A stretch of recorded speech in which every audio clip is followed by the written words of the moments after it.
Welcome to today's webinar, Reflections on 2021 and Aspirations for 2022 from Digital Learning Leaders and Learners. I'm Megan Raymond. I hope that many of you are joining us for the first time or for the 100th time. We really like these beginning of the year webinars because it's a great time to kind of reset our intentions for the year and really pat ourselves on the back for 2020 plus. So here we are in 2022, and hopefully it's going to be a little different and better year for all. As we go through the conversation today, please enter your questions into the question box and we'll make sure to get those. And we hope to have a very active discussion in chat, but we don't want to lose your questions, so do put it into the Q&A, please. Kim will share the slides, and this is being recorded, so we'll share the link out with you later next week. If you want to follow along on Twitter, the hashtag is WC. The slide shows text. Use the question box. Just another reminder, put your Q&A in the Q&A so that we can keep track of that. We have a wonderful moderator today, a longtime friend of WCET and a familiar face to many of you in education. She's been doing this for a little more than 25 years. We won't say exactly how many years. Carrie O'Donnell. She's the founder and CEO of O'Donnell Learn. Welcome, Carrie. Text moderator, Carrie O'Donnell, founder and CEO. Oops, had to unmute myself. Thank you, Megan. Happy to be facilitating the conversation today. And I want to encourage everybody as we speak to feel free to make comments. I mean, the great thing about this is that we have a lot of people that are as expert as anyone here. Carrie smiles. At what we're talking about and what's happening in education. So please feel free to play along and chat, and we'll try to bring your comments to the forefront, and then put your questions in Q&A so that we can make sure that we catch them. So let's introduce the panel. I'd like to have everybody introduce themselves. We'll start with John Holcroft. List of speakers. Hi there. Thank you, Carrie. John Holdcroft here. I am the Associate Vice President of BibliU. The company's based in London, although about half of us live here in the United States. I live in Seattle, Washington. I've been a part of educational technology companies for a decade or two, and I feel very flattered to be able to join and learn from the community today. So thank you for inviting me. Great. Jennifer. Hello, Jennifer Seymour. I serve as Vice President of General Education and Applied Technologies at WSU Tech in Wichita, Kansas. I saw someone mentioned in the chat it's cold in Texas. I'm sorry that some of our air is leaking farther south. It's 14 degrees here today. So I have the pleasure of serving alongside our academics in general education, applied technologies, culinary, which is a fun area, as well as our applied learning and career services teams. I'm happy to be here and have a conversation with everyone. Awesome. Kelvin. Hi, everybody. Kelvin Thompson from the University of Central Florida, UCF, where I serve as Executive Director for the Center for Distributed Learning, and from where I co-host Topcast, the Teaching Online podcast. Been in education for 29 years. I just did the math. I'm like, oh my gosh, how'd that happen? And it is not 14 degrees here. I'm looking outside and it's 75 degrees Fahrenheit. Sorry. Nice. I hope you're drinking a cup of good coffee. I did earlier. Try to limit myself. 5 speakers' photos are displayed. And we have Jessica. Hey everyone, I'm Jessica Rowland-Williams, Director of Every Learner Everywhere. And Every Learner is a network of organizations. We have 12 partners, including WCET. And our work is focused at the intersection of digital learning, evidence-based teaching, and equity and racial justice. So good to be here with you all. Awesome. And last but totally not least, Kiara. Hello, everyone. I'm so happy to be here. My name is Kiara Williams. I am a recent graduate of Georgia State University in Atlanta. I've worn many hats in my years on this earth, but right now I do serve as the Education Outreach Coordinator for 3D Girls Incorporated. We do a lot of education and empowerment, and I will be here giving a lot of good insight on the perspective of a student, being a recent graduate. So I'm very excited and very happy to speak with you all. Great. Thank you all. Okay, well, I'll open this up. Many of us thought that we would be emerging in early 2022 out of the pandemic crisis and into into the new normal, right? Well, that isn't happening with Omicron. We're getting another set of crisis and disruption this year. And we're just going to have to deal with this, right? But faculty, students, and academic support teams are already burnt out. They're anxious and frankly in a constant state of anxiety. So they've had to change the way that learning is delivered and haven't had time to sit back and think about how to make this experience more successful for all of the players. So I think that's what we're going to explore today. We're going to look at the future world. We know it's going to be blended, some amalgamation, some disruption. Sometimes we'll be face to face and then we'll find ourselves in a virtual environment. And what we want to do is talk about what we can do to deliver a more humanized and equitable experience for all in this world, and particularly focusing on minoritized populations, on affordability and access to all the resources that you need to get to as a learner to be successful. So I'm going to start. We're going to ask a bunch of questions and have everybody talk. And again, as I mentioned earlier, and I'll say it again, please feel free to contribute in chat. We want this to be an interactive webinar. We want to hear from you. So I'm thinking about the blended world of 2022.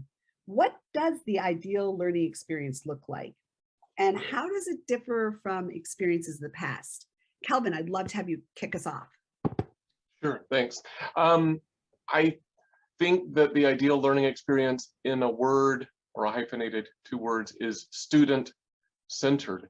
And student-centered takes intentionality and design. And in my experience, many faculty attempt to replicate courses that they've experienced in the past as learners because they've not had the opportunity for more explicit preparation and course design and teaching and nuanced thoughts. Consider all the various aspects, everything from whether it's diversity, equity, and inclusivity, or accessibility, universal design for learning, whatever.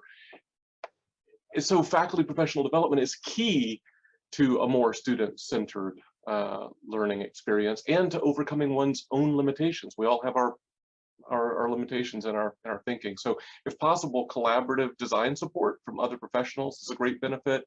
If not, just brokering relationships with trusted faculty colleagues is a good start. But faculty preparation and team-based, if possible, intentional design are key regardless of modality. We just kind of tend to deploy those things more in online settings, but we don't need to be limited to that. You know, Calvin, that's really great. And one of the things, we did a survey of faculty, 500 faculty last year, and we asked them about how they deliver their courses and when they're in a virtual environment. And 50% of them said they mirror what they do in the face-to-face classroom. So that's not an intentional design. And Kara, I see you shaking your head. That's not really great for the students. So, so anyway, we'll bring in. So Kara, from the viewpoint of the student, tell us about what the ideal experience looks like for you. Well, honestly, one thing that is probably universal sentiment is that humans tend to be creatures of habit. We do things and then we keep doing them because they work, until a couple of years ago when all that went to the air and things that have worked are suddenly not working, and they will continue to just not be ideal. So honestly, when I think of the ideal learning experience, of course, I'm going to talk about things like it being flexible and accessible, because those are 2 major themes. In the past, it's been in person. You know, we had that standard traditional way of learning. You show up to class, you sit down with your books. And in today's world, it's really changed. As far as flexibility goes, ideally, we want the different modalities that we'll probably speak of, you know, in this conversation. We have to pay to take quizzes and do homeworks for some classes, and we have to pay for books and for access codes. And in ideal learning experience, students don't want to jump through those hoops or have to dish out that money to be able to do something like do homework or take a quiz. So it's like that conversation, it's just an endless cycle. And with COVID, a lot of people losing jobs and not being able to work, conversations were, how are we going to continue doing that? How am I as a student why should I have to pay to do my homework and also pay to be in this class? And I don't know, flexibility and accessibility is always going to be those main themes that we cannot stop talking about. That leads really beautifully into Jennifer, who I know you've been focusing on access and affordability. So talk to us about it. Absolutely. And before I jump into that, I want to add that, Kiara was talking about we're creatures of habit and we do something because it works. I would argue that sometimes we're creatures of habit and we keep doing things even if it isn't working. So we've been at WSU Tech looking for ways to make it easier for our faculty to try something different, but not have it be something that is so different for them that it's too hard to make that change. So we've partnered with our friends at BibliU, who are helping us with their platform to provide our students with their textbooks electronically. And this is important to us for a lot of different reasons, most of them centering around equity and access. So by having this platform and the books automatically being available to the students within their LMS, we're a Blackboard school, it's there for them on the very first day of class. So you don't have that struggle as a faculty member of 2-3 weeks into the classroom, your students still don't have the course materials that they need to be successful in your course. It's also not all of these different access codes that Kiara was referring to there. You don't have to worry about that. It's all right there, ready for you. Currently, we're using some of our HERF funds to provide this to our students at no additional charge. But as we continue with this program, it will be wrapped into tuition and fees. So it's not an additional fee for our students. It's not, I paid my tuition, now I'm going to the bookstore and I've got to come up with another $750 for these textbooks. And we also love that BibliU provides these resources in a format that's searchable. It will read to them. It will change the text size or font color so that if you have some sort of a disability that you learn differently, this is going to work with you to make that as easy for you as possible. Great, great. So John, you're sitting at BibliU right now, but you've had a lot of different roles in education technology and education content. And I think that we've heard great things about what you're doing at BibliU now. What, from your perspective, O'Donnell, panelists. what do you think the ideal looks like? And what are you seeing that's really most successful?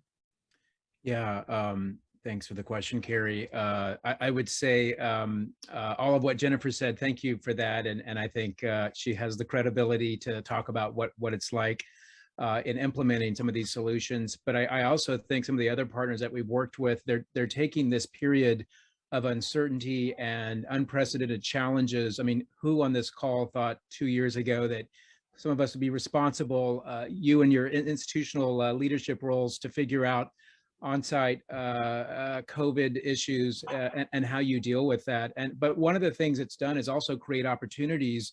One of the schools that we work with, Jackson College in Michigan, actually decided that their relationship with their bookstore they should look at differently and ask, if we don't have students on campus, where is the value of having books shipped to a bookstore and made available that way? So they've worked with us and kind of the bookstore still exists for retail and other things, and I think that will always exist. But they're saying, how do we maybe go all digital more quickly as an opportunity, not as a burden?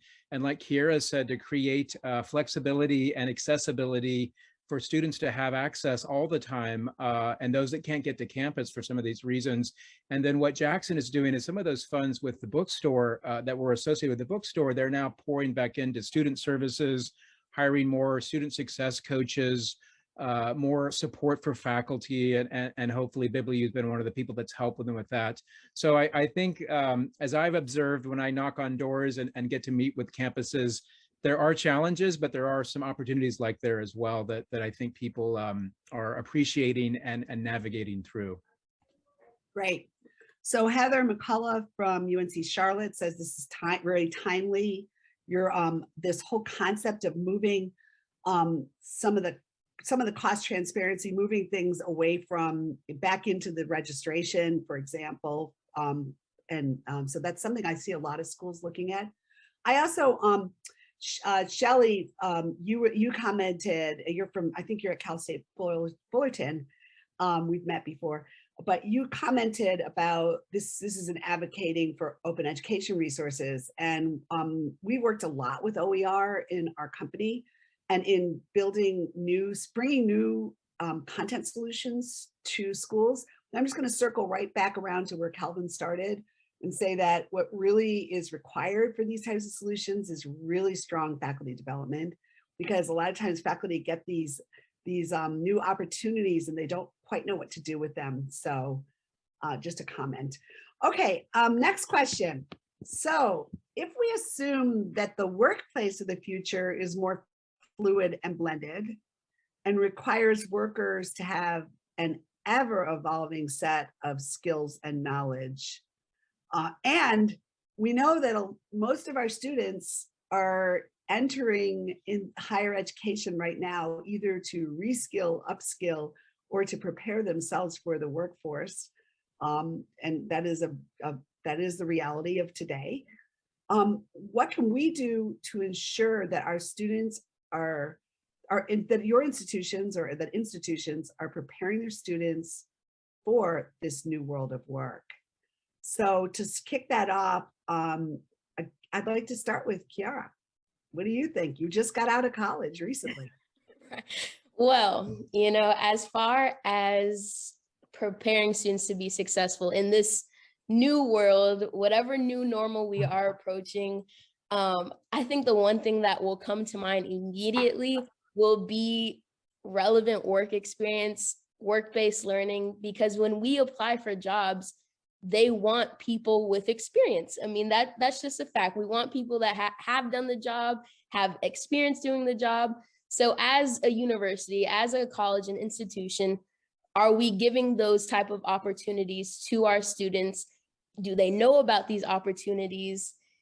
How can we help them go about, getting these opportunities? So relevant work experience, a lot of work-based learning, even then moving into an increasingly digitalized world, maybe classes and courses or just ways to teach students how to be successful on digital platforms. That is a huge one.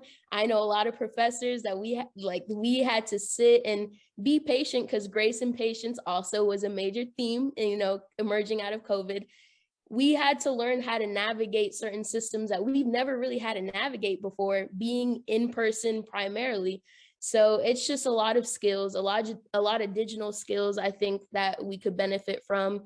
A lot of relevant work experience, experience in fields that people want to, go for.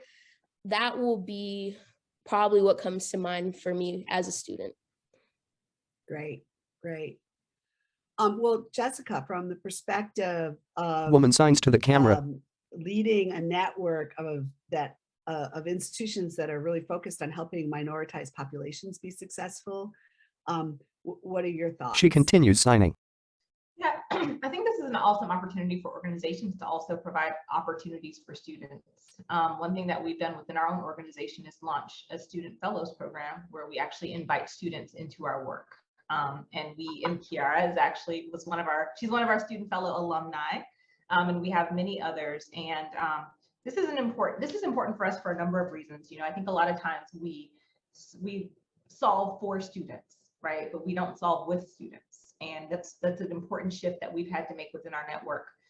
We also realized through that fellows program that there are a lot of soft skills that we have opportunities to teach fellows, things like how to set up your LinkedIn page, right? Or how to translate the classroom work that you've done into, what would be considered work experience. And, I think there are a lot of things that we just take for granted that students should know that they don't know. And I think that organizations like my network and organizations within my network have the opportunities to really, support students in tangible ways. But it just really means taking that extra step of bringing students in our work and providing that mentorship and guidance. Excellent. Excellent. And this kind of circles back. I was just looking at the chat To the panelists. because I think Megan asked, what do you think a panelist is the ideal learning experience? And a lot of people circled back to the whole idea of being able to be successful in any modality. And I think that that kind of lends itself really well to if you can do that in our learning experience, then you can help to prepare students to be successful in any modality. So awesome. So Jennifer, from your perspective, leading, a lot of applied and technical education, do you have any comments on that? We really pride ourselves on being a microcosm of our economy here in Wichita. And we work very closely with all of our local employers to find out not only what are their current needs, but what are they forecasting their needs are going to be in the future, so that we can walk along that journey with them and help them prepare their workforce. We're very focused on integrating applied learning into as many of our programs as possible, and getting our students actually in industry as soon as they can in their academic journey, so that while they're in our classrooms, they're also on a manufacturing floor or on a flight line. They're working hand in hand with mentors in the industry to learn not just book knowledge, but that practical knowledge that they're going to need to be able to apply to be successful in their career. It gives them someone they can talk to. What have you done to be successful in your career? What are the next steps that I should be considering in order to move up in this career? Or what are things I didn't think were possible? When I thought I wanted to be in aviation, I had a very narrow view of what that is. But once I had experience in, actually in a manufacturing plant, I realized there were so many other things that were out there. I should clarify, I'm not in aviation, but students have said these things to me. They didn't know what other jobs were available to them because they just had this very narrow view. So educating our students on all of these different opportunities by getting them in and plugged in as soon as possible. So I'm going to ask this just kind of a general question, and I'd like to ask this to the universe here. I know Luke Dowden said opportunities for durable skills practice and attainment is equity work. Couldn't agree more. And but I would love you to kind of talk about what you've seen, like what are some really good types of initiatives, programs, or activities that can that are out there that can actually give students the opportunity to practice and prepare. And so anyone, I'm going to leave this open to the universe here. Logo, O'Donnell, healthcare. Ah, nobody's answering.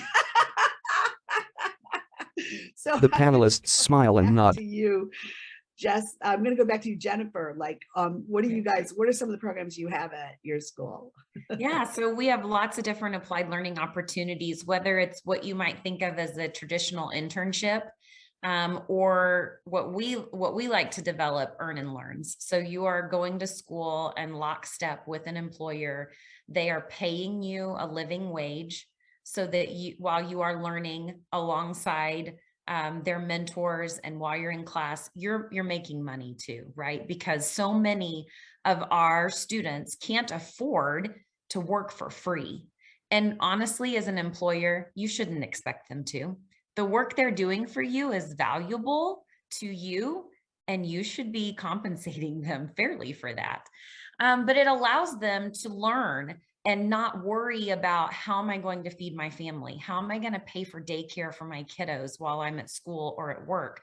They're being compensated fairly for the work that they're doing while they are learning. And then they see that career path, they see that progression, and they can see themselves earning and learning throughout their lifetime. And for so many students, they don't see that opportunity. No one has taken them by the hand and said, you can do this.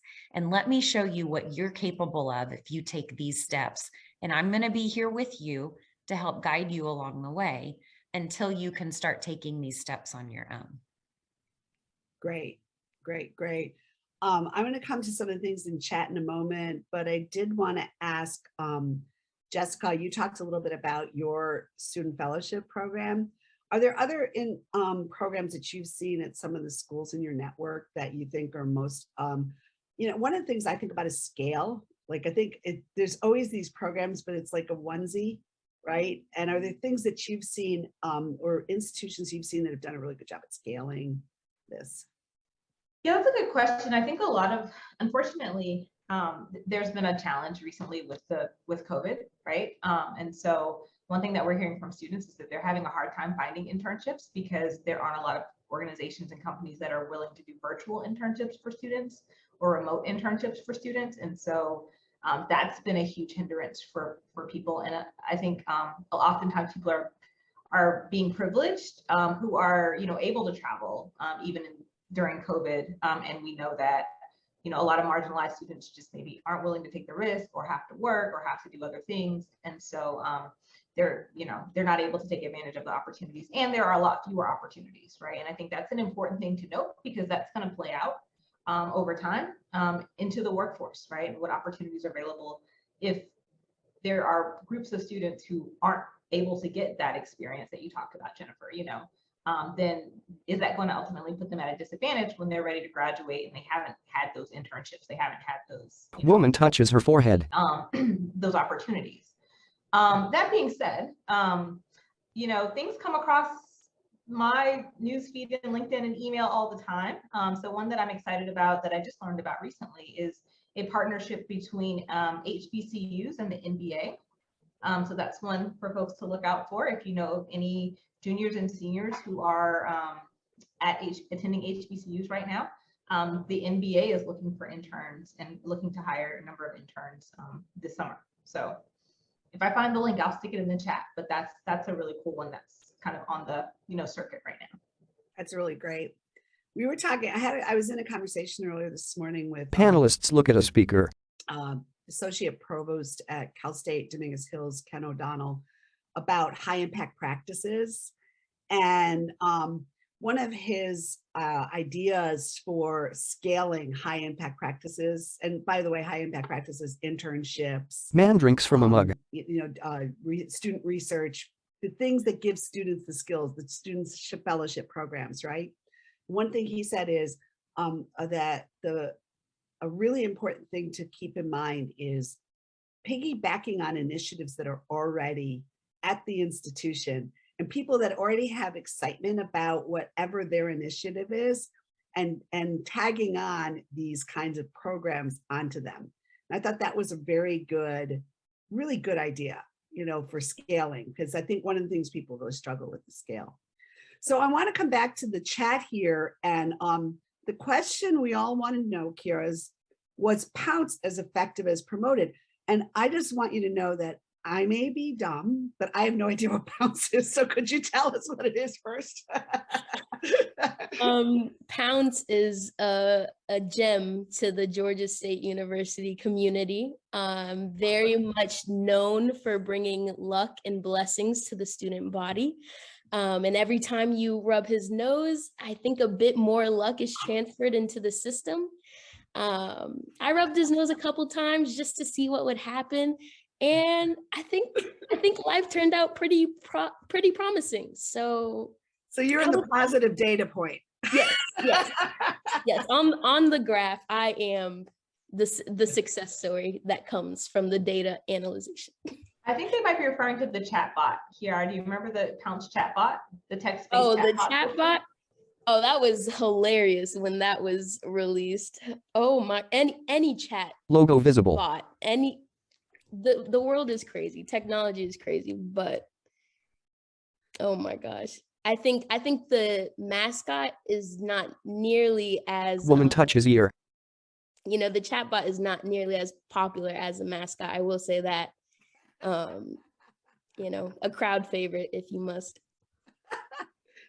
Okay, so Heather McCullough said that she told us a little bit about her learning design and technology program, which has a capstone program where the students design training solution, and then the Center of Teaching and Learning has used them to great effect.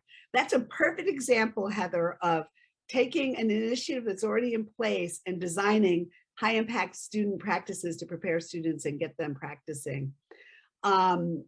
Simple as shadowing in different fields, John Wilmshire says. And yeah, John Holcraft, talk to us a little bit. I think, some of the people here probably have done some stackable credentials and badging programs, but tell us what you've seen that you've found to be effective at Grand Canyon, Phoenix, or WSU Tech. Yeah, and Jennifer might have even more intimate knowledge of the aviation program, but I had a conversation with the dean there who talked about, how they're very, very well tuned to the aviation industry, obviously, and they really want to create the content, curriculum, and training that the industry requires, and having these stackable degrees and confirming that students are accessing the content, doing the simulations, and showing the badging as well. I was speaking to the senior provost at University of Phoenix, who we work with as well, and they are extremely focused with their industry partners, whether it's healthcare, automotive, other areas as well, the computer information technology, and they are working with us around some of the content, but also other partners out there that are wanting to see, can a student graduate at Phoenix, and if it has 3 badges in CIT and 2 in another area, how do we establish the value of that? And I think that there's some interesting things going on that probably a lot of the audience is working on beyond my knowledge as well. So just some observations of some of the partners that I work with. Yeah, go Jet, please. I was going to say, we like to think of stackable credentials as a highway with multiple on and off ramps. So if you need to jump off for a little while, you have this credential and you can go do these things with it and be successful. And when you're ready to jump back on the education highway, we're here waiting for you. And we've got that next level of credential that you can start working toward. That's excellent. Excellent. So Judith said, we're working to help our member colleges explore 3D sim trainings for career and technical education program. It's interesting. O'Donnell does a lot of building content. We have a whole design team, hundreds of designers, and they work with institutions and organizations. And one of the things that I think is really cool that we're working on these days is basically it's an interactive graphic novel approach. So where we're doing branching exercises off of graphic novel to help the learners in trainings. These are real world type of training, get into the place of the characters. And it also allows you to get away from some of the, not just implicit bias, but also some of the implicit bias that happens when you do video training, right? Video branching exercises. So you use a graphic novel can be a little bit more androgynous and generic, and I think, and take it away from who's the person and more into what's the experience. So just a thought. So Luke had a question. What are you hearing about micro internships? Companies like Forge or Parker Dewey, are these companies helping with the supply issue of these important learning experiences? But actually, I would just like to ask the broader question before you talk about companies. Is anyone here have any experience with micro internships? The state of Kansas launched an initiative to promote micro internships. The woman smiles and laughs. I can't remember if it was before the pandemic or in the middle of it. Do you all feel like you're in a time warp too? So I don't remember exactly when, but sometime in the last couple of years, they've really been pushing micro internships. So we have a platform that employers and students can join and be linked with different opportunities. We find it, it's almost like a gig economy for internships, right? So, because they're very short-term things. What is a micro? I mean, can you describe a micro internship and what is it compared to a other type of internship? Yeah, I'd say they're more project-based. So it's typically like a company who has this one project that they're needing some help with. But it's something that a student could very easily do with little oversight. So they put it out on a job board, and then students with those applicable skills can apply.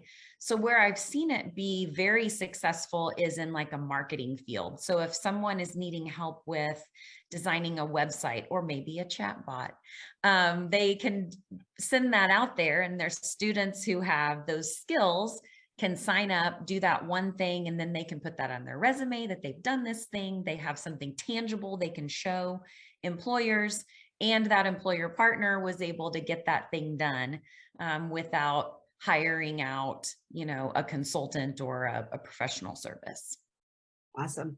And one last, there's a question in Q&A I'll get to in a moment, but Shelley asked, what about students who graduated and didn't have the opportunity for things like internships? Are there any programs out there for them? Does anyone know of anything? Panelists look on. In those instances, I think, and Jessica alluded to this too, I think it's important for students to know how to sell themselves. So how do you set up your LinkedIn profile? How do you create your resume and your cover letter so that you can best sell what you have to offer the company? An internship or an earn and learn is great. It's an amazing experience, but students shouldn't think that just because they didn't get to do that, that they don't have the skills necessary to be successful in their career. So what projects did you do in your classes? And how can you explain that to an employer in a way that that showcases what you are capable of? Excellent. Yeah. May I say something? Add something to that? Yes. In a video meeting.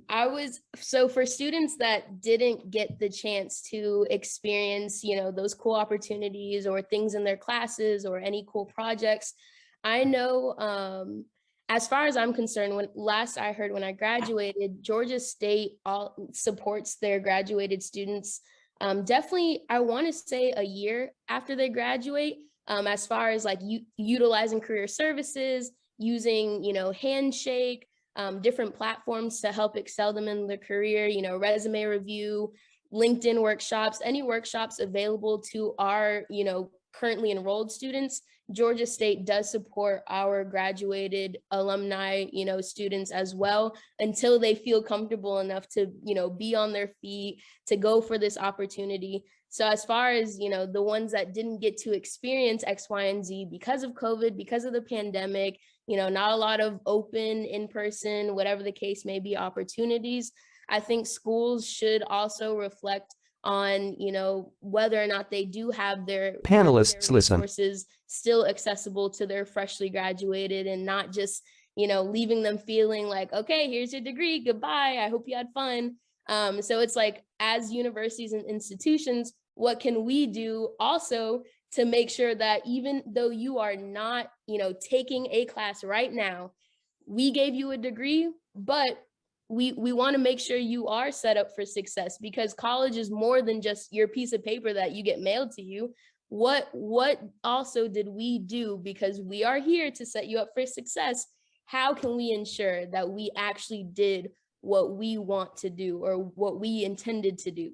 So honestly, different programs like that, utilizing those resources, having them available to students, even though they graduated, I think that will be a game changer for a lot of students that often feel lost once they walk that stage. That's great. The woman on the top right gestures with her hand. Just before we move on to our next question, I just want to respond. Ryan Faulkner referenced an article in Inside Higher Ed from yesterday that said that HighFlex is not the future. And Kelvin, I would like you to speak to, what are your thoughts about HighFlex and its role in the future of digital learning as a longtime leader in distributed learning and virtual learning? What's your thought? Yeah, I've skimmed the article. I think my initial question in response to the question is, well, what's HighFlex, right? I think a lot of folks say HighFlex to mean a lot of different kind of things. As designed, as intended by Brian Beatty, years ago, it's an extremely intentionally designed approach that requires a lot of work. We talked before about intentional design, student-centeredness, and it's both of those things when it's really carried out that way. Yeah. Do I think it's been carried out that way over the last couple of years? Probably not. I think in practice, forgive me, but I think in practice, what it often means is there's an instructor in a classroom. There might or might not have been students in those inside the four walls and a door, and there was a camera and a synchronous video platform. Figure it out. And that's overwhelming and frankly, potentially dehumanizing. It's the antithesis of pretty much everything we've been talking about. Yeah. So if we just think that we can just put a webcam in a classroom and call it the future, well, yeah, I don't think that's a very good future. It's dystopian at best. So we can do better than that, right? Intentional design, intentionality, student-centeredness, real high flex, maybe, but it's a lot of work to do that well. Yeah, that's good. The panelist waves above. Okay, I couldn't agree more. I mean, you really have to design that. You have to design your interactions as an instructor. You can't just put on the camera, lecture. It's like, Panelist throws hands. it's like throwing a bunch of buckshot out there, just hoping it hits the wall or something, But anyway, okay. So what do you think, what do institutions need to do in order to ensure that students and faculty and support team are successful in this new environment? And Jessica, we'll start from you. I haven't heard from you in a little bit. I think we have to start by defining successful. I think that's one thing that even Kiara pointed out in her last comment is, I think universities would define success maybe as graduation rates, right? She's defining success as, do I have a job after I graduate? And I think a lot of students feel that same way. And so I think that, when it comes to what faculty want, what students want, what institutional leaders want, everyone has different metrics of success. And so I think we have to think about what that looks like. I think another thing that, of course, is going to be critical is training, professional development. I think that we're asking a lot from faculty right now, a whole lot. And I think that they need a lot more support than we're giving them. And I think that support needs to come in a lot of different ways. But one, of course, is professional development. I think there needs to, be some mental health support, right? Like that's something that we're not having enough conversations around mental health support for both students, but faculty too. I think technology support. I think we're making a lot of assumptions around, what faculty do and don't know or can and can't do.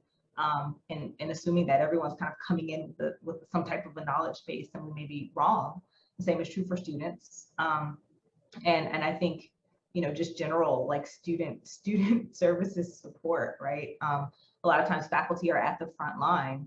They're the ones that the students go to, not just for grades, right? Not just for the content, but that's who they go to a lot of times when their grandma passed away, or when, like all of these other things that we know faculty are having to try to juggle and figure out. And so, yeah, I just think that professional development, but also just that support is something that is going to be necessary going forward. Yeah, good. Jennifer, anything to add there? Yeah, I would add and kind of pick up some of the comments that are happening here in the chat about faculty development and intentional design are more important than an outfitted classroom. You can put all the technology that you want in a classroom, but if your faculty don't know how to use it and they're not comfortable with it, then it's just technology that in 3 to 5 years is obsolete and you have to replace. So we've spent the last 1.5 years intentionally curating professional development for our faculty to help them be more successful in this new normal that we're experiencing. Right, we right. asked them, what do you need? How can we help you be more successful? And so we've created professional development around that. We have invested in some technology as well to help them do that. We also have an amazing team of instructional technologists that is their job, is to support our faculty as they are using the new technology or implementing new learning design into their classrooms. So supporting them through that. And of course, to Jessica's point, recognizing that this is taxing and draining on them as well. And when we need to, providing some mental health resources for them too, encouraging them to take time off. all of those things that they need to do so that they can be there for their students 100%. That's great. That is so great. We found, you know, again, we support, you know, 55, 60 institutions, and we found that most of them spent most of their CARES money on hardware and on technology, and they didn't spend it on their faculty, you know, and now they're coming and saying, oh my gosh. And the other problem is that a lot of the faculty development are like, okay, come to this workshop. And the problem is that that doesn't really, well, first off, there is a lot of research that shows that attending a workshop is maybe not the most successful way to inculcate learning, you know, On blue, and for long-term learning and deep understanding and learning. So, you know, the idea of supporting faculty in the journey and thinking about delivering learning as a journey and thinking about the way faculty behave. I cited a study earlier of about 500 faculty. We asked them how they spend their time in preparing for designing and developing their course. And the answer was that for the first time they teach a course, they spend about 50 hours pre-semester on the course. And thereafter, they spend about 23 hours pre-semester.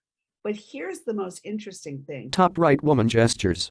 They spend 8 hours a week in term working on adjusting, tweaking, iterating the course. So what we've done is we've rethought our whole thing, and we really think about what we do as supporting faculty and not for those 8 hours and trying to make them more effective and have them use less time on that and more time on engaging with students. And if you think about it that way, it's an interesting way of thinking. So Calvin, before we get off this question, is there anything you have to add to what was been brought up here? I'll pile on. Sure. So I think to be successful, right, was kind of the question, to be successful, I think institutions, we need to foster being human, being human, treating other people as human. You know, it occurs to me that back in March, April, May of 2020, we heard words a lot like compassion and empathy. Those were the watchwords, right? And we just can't tire. We're tired of a lot of things, but we can't tire of compassion and empathy now. So individually, personally, and in our kind of our networks, our collective work, we got to cultivate kind of I guess a growth mindset, and we've got to stay in dialogue with each other. We can't just kind of see ourselves as just little individuals doing our thing and othering the other person or the other group. Man gestures with both hands. All those various roles, right? The faculty, the students, support personnel, administrative leaders, instructional designers. We got to be in dialogue with each other so that we don't just see things from our little narrow view. And again, to just pile on, right? That faculty preparation within that kind of a vibe. That's the kind of vibe we need. Like that kind of faculty preparation and team-based design. Be human. Yeah, that's great. Yeah, Shelley says more community practices for faculty professional development, really more thinking through. You know, Heather brought up a comment here, and I think this applies to a lot of what we're talking about here. One of the things I see in education is there's oftentimes no common definition of the words we throw around, right? And so The woman smiles at panelist below. Defining the words that seem to have varied meanings and less reliance on assumptions is what Heather is bringing up in her comment. And I think that is a very, very good comment for everything we're talking about today. Man rests on hand. So Calvin, you're getting a bunch of agreements on empathy, stamina for empathy. We use an exercise we call the empathy map, and we use it frequently. We speak about it in all of our webinars many times. I'm actually going to be speaking about it after this in a live conference session. And it's just really thinking about what do students hear, do, say, see, and think when they're in your class? And what do you want them to hear, do, say, think, and see when they're in your class? Because oftentimes it's different, right? And then what are their emotional needs? What are their physical needs?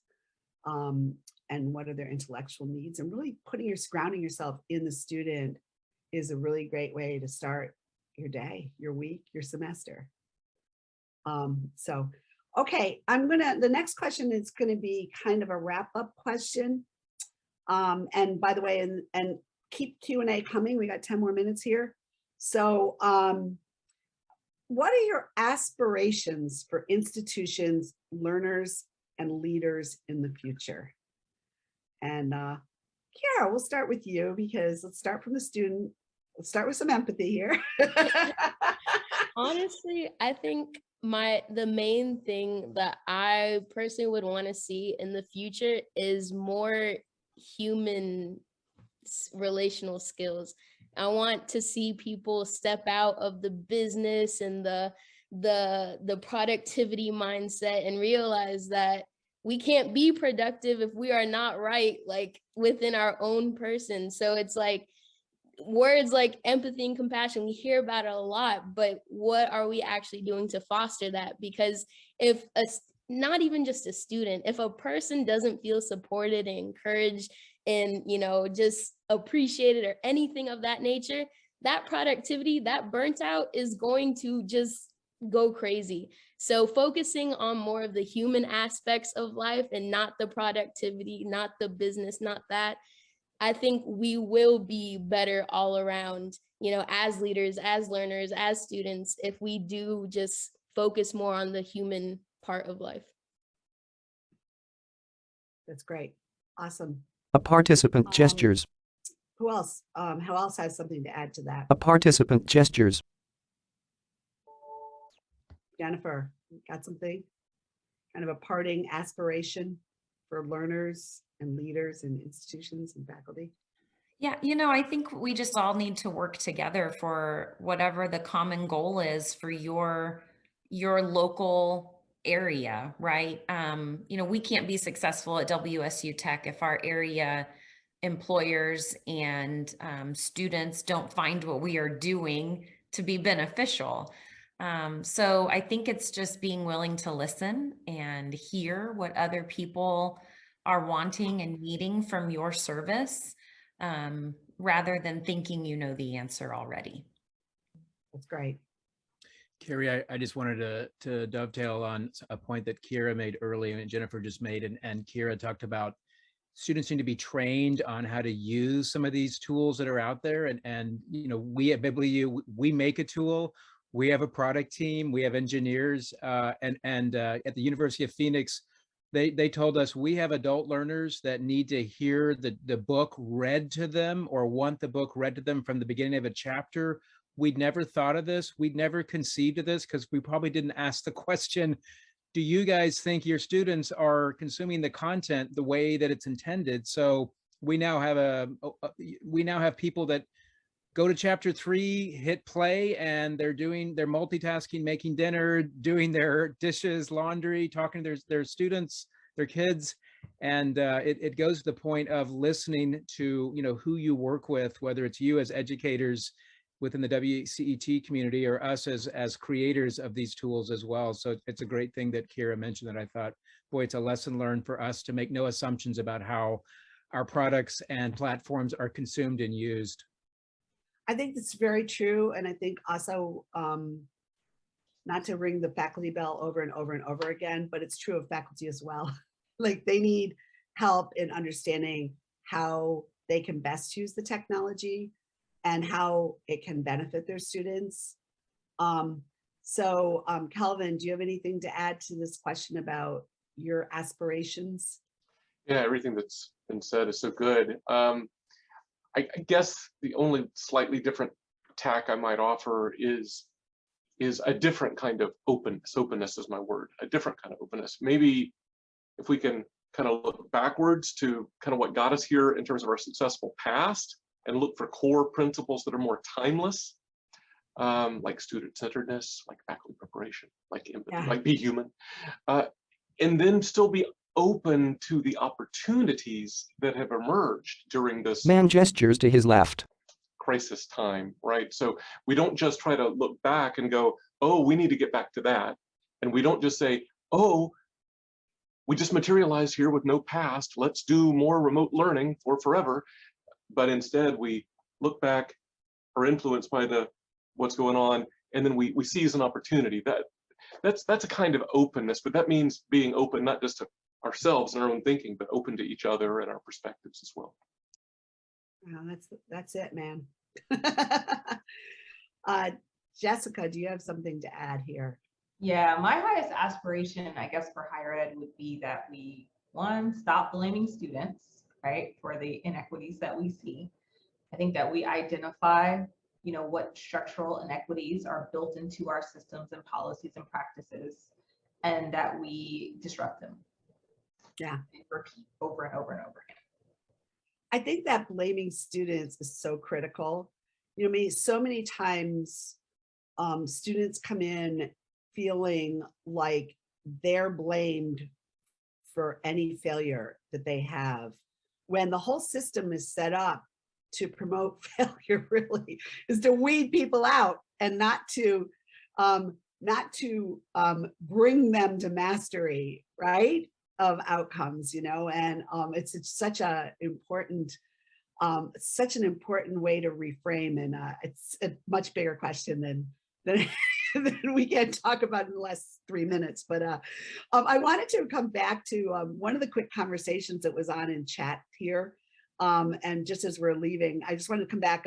Ling Thompson asked about how do you motivate faculty to become into faculty development? And there were some really good comments. And I think, one of the things that Luke said is, we're offering less and more focused trainings and options and explaining the why and how it benefits faculty. So one of the things that came up in the meeting I was at today, an earlier meeting today, was an academic leader was saying, even just offering a personalized note to invite a faculty, I think you'd be interested in attending this because, or I think you could contribute as well as learn in this because, is a great way to get faculty to participate. The other thing we found is that looking at it more as support and making our virtual team available to, and that's what we do in some of our services, making them available so that it's anytime, anywhere, and faculty can use you in context when they need you, is a really important thing. So are there any parting comments or questions? I think we're getting to the end here.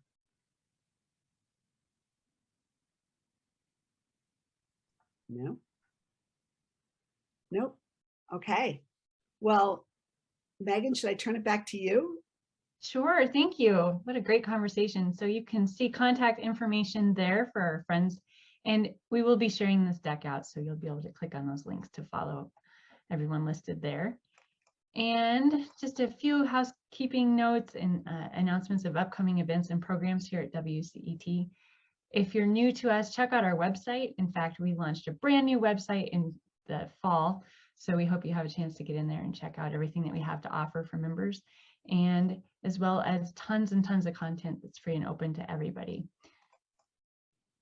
Again, the webcast was recorded, and we'll share that link out with you. And we'll also, there was such good conversation in the chat. We'll kind of clean that up and share that back out.